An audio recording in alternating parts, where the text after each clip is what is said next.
Boa noite, meu querido irmão e minha querida irmã em Cristo. É muito bom estar aqui, é um grande prazer, uma grande satisfação estar aqui mais um dia com vocês, compartilhando a vontade de Deus para a sua vida e compartilhando as sagradas escrituras desse Deus que ama muito você, ama muito sua família, seus colegas de trabalho, seus colegas de escola, de faculdade. O tema para o nosso vídeo de hoje é sobre falsos pastores ou falsos líderes religiosos. Eu convido você a abrir a sua Bíblia em Ezequiel, no capítulo 22, no verso 26. Deus falando através do profeta Ezequiel quais são as características dos falsos pastores ou falsos líderes religiosos. Então diz o seguinte, a partir do verso 26. Os seus sacerdotes transgridem a minha lei, profanam as minhas coisas santas. Entre o santo e o profano não fazem diferença, nem discernem o que é imundo e o que é limpo. E dos meus sábados escondem os olhos. Então, a primeira característica de um falso líder religioso: eles transgridem a lei. Qual lei, Daniel? A lei descrita em Êxodo 20, no capítulo 20, diz ali os 10 mandamentos de Deus. Profanam as minhas coisas santas. Entre o santo e o profano não fazem diferença. Entre o que é certo e o que é errado, eles não fazem diferença nenhuma.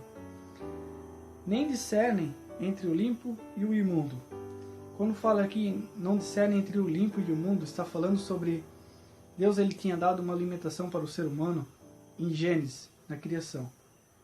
Após o dilúvio, Deus permitiu que o ser humano consumisse alguns tipos de carne e alguns ele não consumisse. Lá em Levíticos 11 diz claramente quais são essas carnes que podem o ser humano comer e que não podem. E diz o seguinte: e dos meus sábados escondem os olhos. Então, eles dizem, esses falsos líderes religiosos, que o dia de adoração é o domingo, ou que agora você não precisa guardar mais nenhum dia, que você pode adorar Deus a todos os dias. Mas essa é uma mentira. Pois lá em Gênesis, no capítulo 2, no verso 1 a 3, diz o seguinte: Deus abençoou e santificou o sétimo dia, porque nele descansou de toda a obra. E em Êxodo, no capítulo 20, no verso 10, diz: mas o sétimo dia é o sábado. Então, o único dia que foi abençoado e santificado, e que Deus ele descansou, foi o sétimo dia, que é o sábado. Então, essas são características de falsos líderes religiosos. E eu pergunto para você, na sua igreja, o seu líder, o seu pastor, a pessoa que ministra você, ela se enquadra nessas características? Pois bem, se ela se enquadra nessas características, eu tenho que lhe dizer, amigo, você tem que sair. Você tem que sair apressadamente dessa igreja. Pois como disse aqui na palavra, se ele se enquadra nessas características e transgride a lei, que não faz diferença entre o certo e o errado, e que não faz diferença entre o imundo e o limpo, e que esconde os olhos do sábado, do dia do Senhor, então você claramente tem que sair dessa igreja.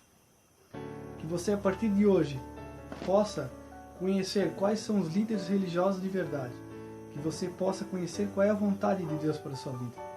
Deus, ele te ama tanto e ele te quer muito bem. Deus, ele deu o Filho dele para vir nessa terra, para morrer por mim e por você.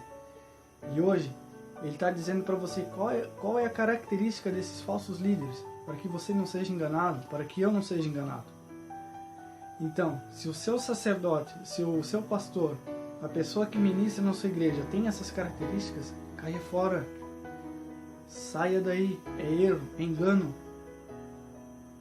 Prefira antes obedecer a Deus do que aos homens. O apóstolo Paulo já dizia: antes obedecer a Deus do que aos homens. Faça a vontade de Deus, que você será muito mais feliz. Sua família será muito mais feliz. Os seus colegas de trabalho também serão. Que você, a partir de hoje, possa estudar mais sobre a vontade de Deus para a sua vida. Ele te ama muito. Deus, ele não está com uma destra na mão lá, pronto para te chicotear, para te punir. Deus, ele está com os braços abertos, esperando só você vir até ele. Porque ele te ama, porque ele é teu pai. E porque ele quer você perto dele. Veja bem, Jesus, ele preferiu morrer na cruz por você do que ficar sem você. Após a queda do homem em Gênesis, Deus não pensou duas vezes. Ele já decretou o plano da redenção e mandou o Filho dele vir morrer no nosso lugar. Era eu e você que merecia estar naquela cruz. Era eu e você que merecia morrer. Mas não, Jesus veio, se entregou por nós, como uma ovelha que foi ao matador, uma ovelha muda. Ele não reclamou, ele não respondeu acusações, ele simplesmente se entregou para que eu e você tenha vida nele, para que eu e você tenhamos a vida eterna nele. Então que você possa conhecer mais sobre esse livro. Esse é o único livro que muda as pessoas, esse é o único livro que pode mudar o seu caráter. Esse é o único livro que pode fazer você ser uma pessoa melhor a cada dia. Estude ele e você conhecerá qual é a boa e agradável vontade de Deus para a sua vida.